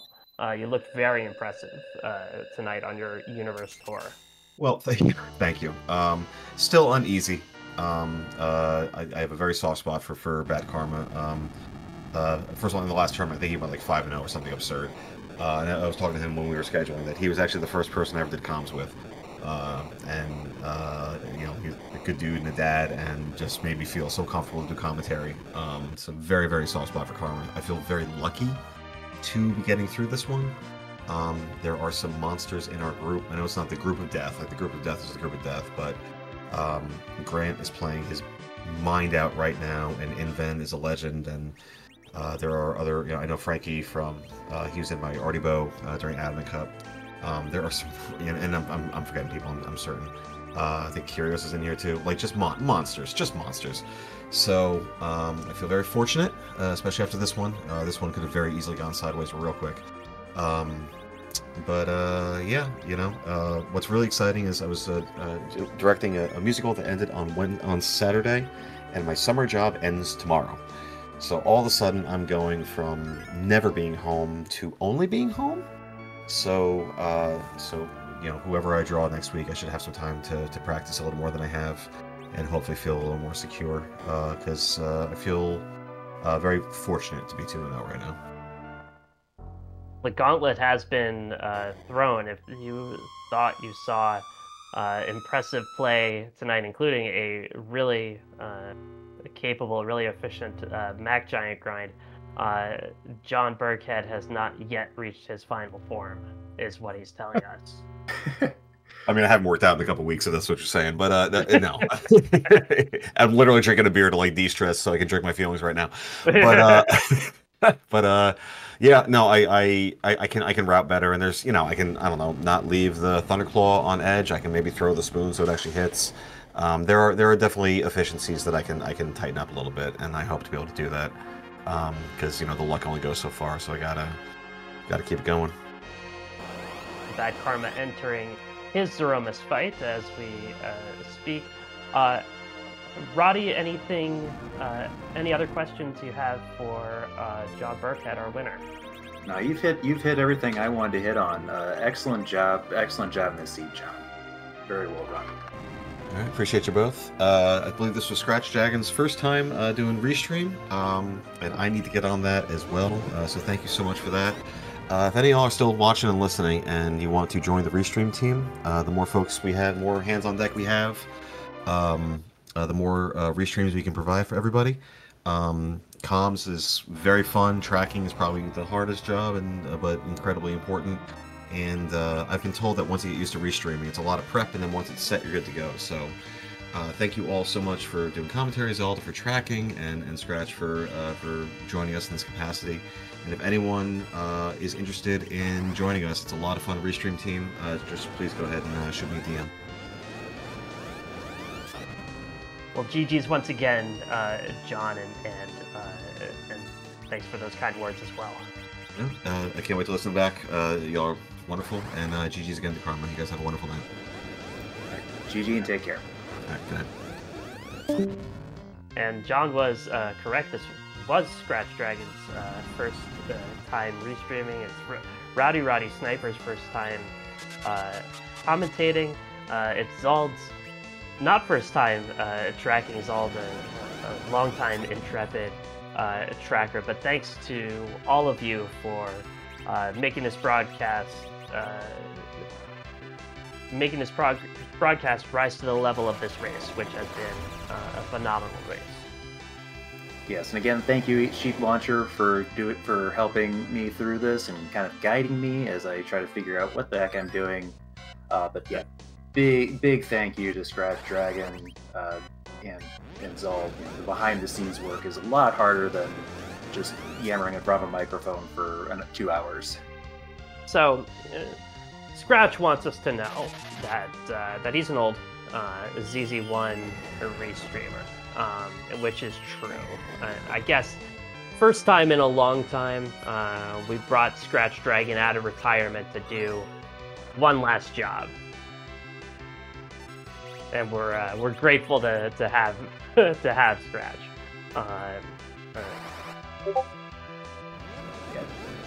Big yeah.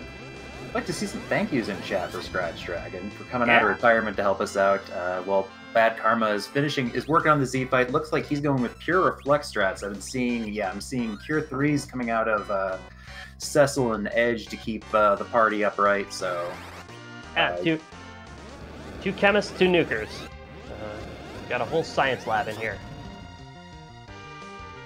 Yeah, no, I do like the setup for the Z fight. This is going to be pretty quick. Rosa might be helping out with some white casts as well. And yeah, this should take about half the time that John's did, because he'll have to chew through half the HP.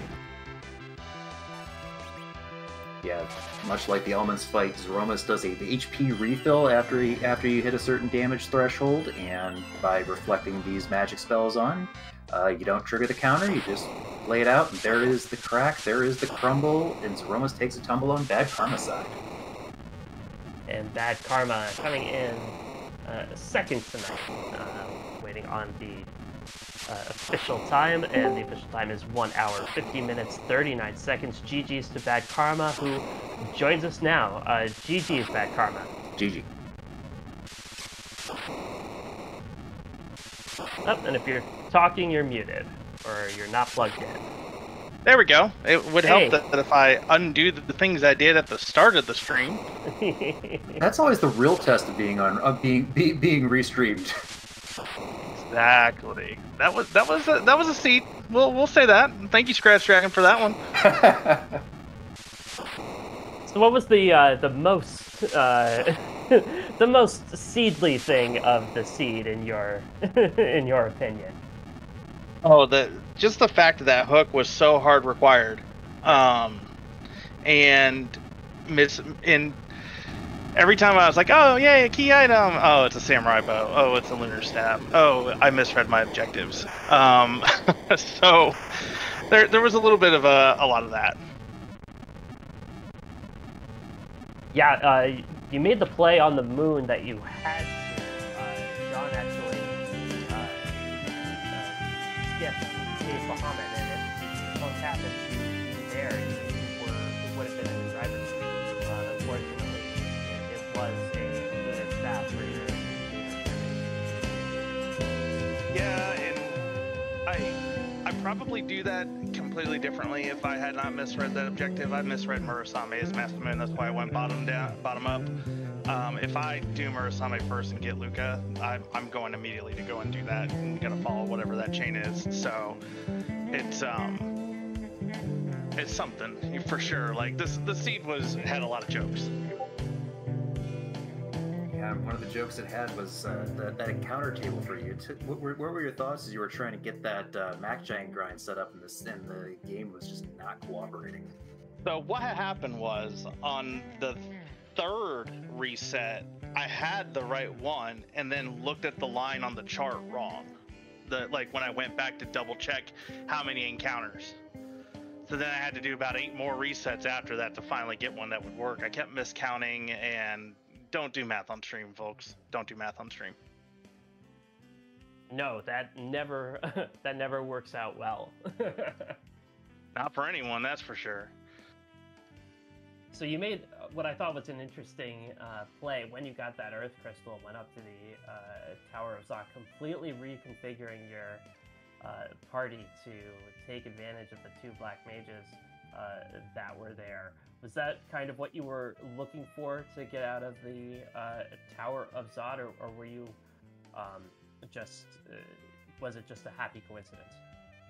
That was exactly what I was looking for. I had 2 plans at that point. I was either going to just dive lunar chests and find whatever weaponry was there, because I had 0 weaponry to for the Roma's fight at that point. And I said, well, if both black mages show up on the Tower of Zot, then I'm just going to immediately Mac Giant and just blow the rest of the seat up. And it just so happened to land that way. I did kick myself a little bit for selling the Charm Rod, but, I didn't expect 2 black mages.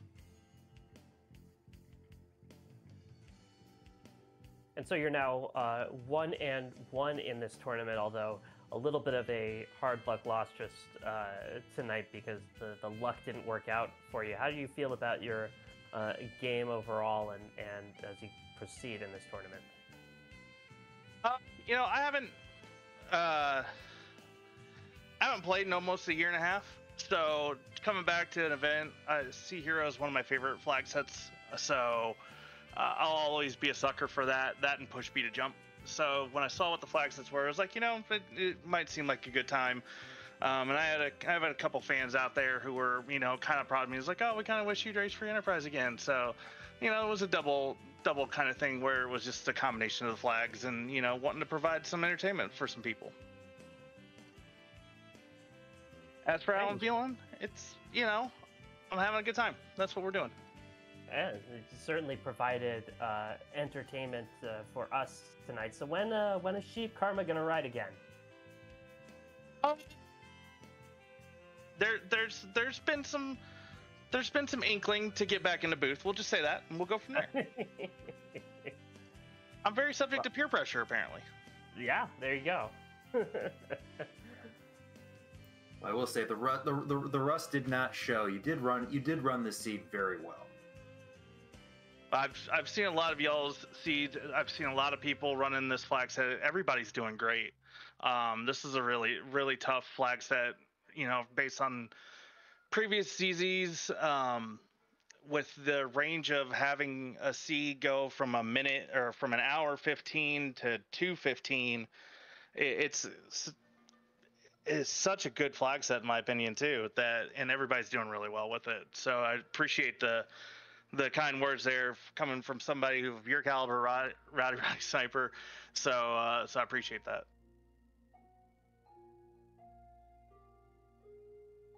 Well, any final thoughts, Bad Karma, you wanted to leave us with tonight? Never misread your objectives. If you're running out there, double check them before you commit to a plan. But GG's to my opponent as well. John ran a really good race. We were talking in the race room, and he ran it really well as well. I once created a seed set that was all objectives that you could misread. So the Murasame Altar, get Palom, fight Mylon. Like, which one am I supposed to do again? It's super annoying when that happens, and sorry it got you. Well, there's always next week, so...